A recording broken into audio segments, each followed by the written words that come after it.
a very critical sector in the country. We're talking about the power sector, which is also a very strong pillar that will determine developmental growth for Nigeria. Mr. Segun, the former president, Olusegun Obasanjo, and the former minister for power, Chief Olusegun, have also been in the news.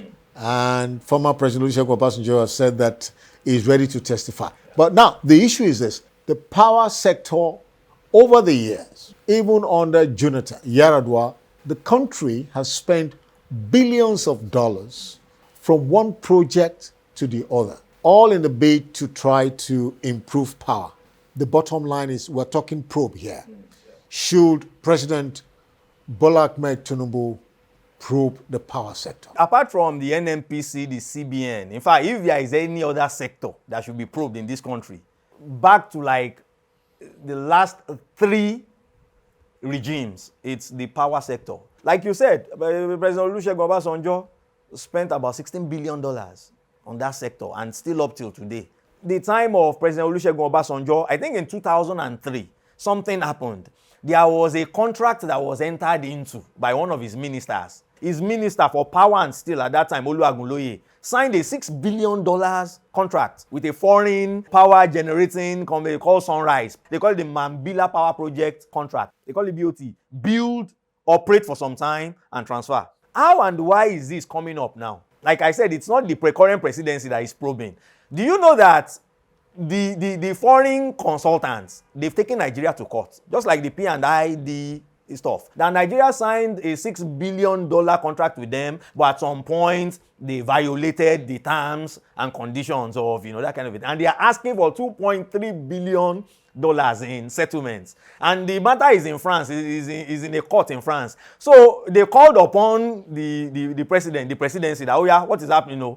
This case is there, or bring money. And they are like, what's the meaning of all this? We don't know anything about this. And that's how the probe started. In fact, the Attorney General of the Federation, Fagbemi, has written to the former president, Olusegun Obasanjo, to find out some things. And interestingly, former President Olusegun Obasanjo has even volunteered that even he himself has accused Olusegun before now, even after they left the presidency, that you are a thief. In fact, the former president went as far as saying that during his time, no minister was allowed to sign anything above 25 million naira. So Olusegun couldn't have entered into such a contractual agreement with his support. So whether the President Tinubu likes it or not, he doesn't have a choice. It's not about, he must.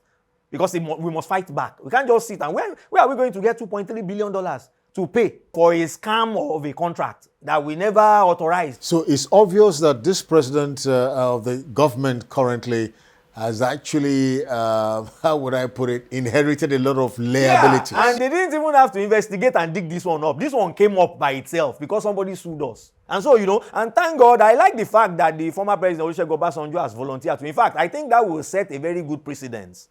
Maybe if he comes forward, then maybe there should be no big deal about calling former presidents to come and answer questions. Because it's as if in this country, it's like a taboo, an abomination, for you to summon. I remember the Okuta panel that President Obasanjo set up when he came in. They asked the former head of state, Ibrahim Babangida, to come. He never came, and nothing happened. Look at what they are doing to Donald Trump in the US. They are jailing former presidents in France. If you can do the crime, you do the time. But in Nigeria, former presidents are untouchable, and that's very unfortunate.